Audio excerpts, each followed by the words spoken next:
Iran की राजधानी Tehran में अमेरिका के खिलाफ जोरदार प्रदर्शन हुआ। इस दौरान ईरान के इस्लामिक रेवोल्यूशन गार्ड्स कॉर्प्स यानी आईआरजीसी के चीफ मेजर जनरल हुसैन सलामी के सामने अमेरिका के अंत और इजराइल के अंत के नारे लगाए गए। रैली के दौरान आईआरजीसी कमांडर ने मुस्लिम देशों में आतंकवाद और विभाजन के लिए अमेरिका की नीतियों को जिम्मेदार ठहराया। दरअसल रविवार को तेहरान में नेशनल स्टूडेंट डे मनाया गया। इसी दिन साल 1979 में तेहरान में पूर्व अमेरिकी दूतावास का अधिग्रहण किया गया था। इस दिन को ईरान वैश्विक अहंकार के खिलाफ लड़ाई के लिए राष्ट्रीय दिवस के तौर पर भी मनाता है। तेहरान में आयोजित रैली के दौरान लोगों ने अमेरिका और इजराइल के खिलाफ जमकर नारेबाजी भी की। इस दौरान रैली को आईआरजीसी कमांडर सलामी ने संबोधित भी किया और दुनिया के अलग अलग हिस्सों में फैले तनाव के लिए अमेरिका को जिम्मेदार ठहराया।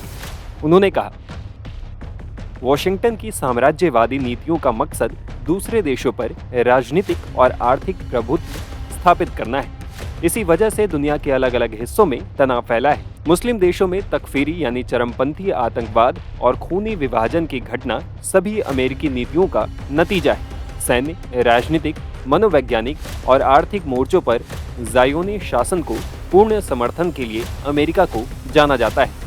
वॉशिंगटन की कॉलोनियल नीतियों के तहत पश्चिम एशिया क्षेत्र के राजनीतिक पुनर्गठन के लिए भी अमेरिका को जाना जाता है। दूसरी तरफ अमेरिका की एक पहचान वर्षों तक युद्ध लड़ने के बाद इराक और अफगानिस्तान में मिली हार के लिए भी है। अमेरिका को ईरान में भी हार मिली। साल 1979 में हुए इस्लामिक रेवोल्यूशन के दशकों बाद तक ईरान में अमेरिका अपनी मर्जी चलाने में नाकामयाब रहा है।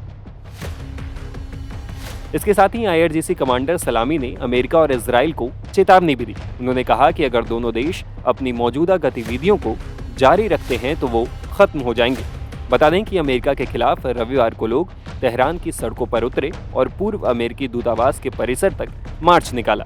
प्रदर्शनकारियों ने ईरान, हिजबुल्लाह और फिलिस्तीन के झंडे लहराए। साथ ही ईरान के सर्वोच्च नेता अली खामेनेई की तस्वीरें भी लहराईं। रैली के अंत में प्रदर्शनकारियों ने ईरान के सर्वोच्च नेता के प्रति निष्ठा की शपथ लेते हुए एक बयान जारी किया और गाजा तथा लेबनान में इजराइल के कथित अपराधों की निंदा की। प्रदर्शनकारियों ने अंतर्राष्ट्रीय समुदाय से गाजा और लेबनान में युद्ध विराम की प्राप्ति की दिशा में काम करने का भी आह्वान किया।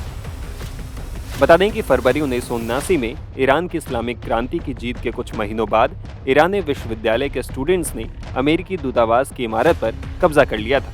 प्रदर्शनकारियों ने अमेरिकी दूतावास पर इस्लामी राष्ट्र को खत्म करने की प्लानिंग करने और अमेरिकी सरकार के लिए जासूसी अड्डे के रूप में काम करने का आरोप लगाया था।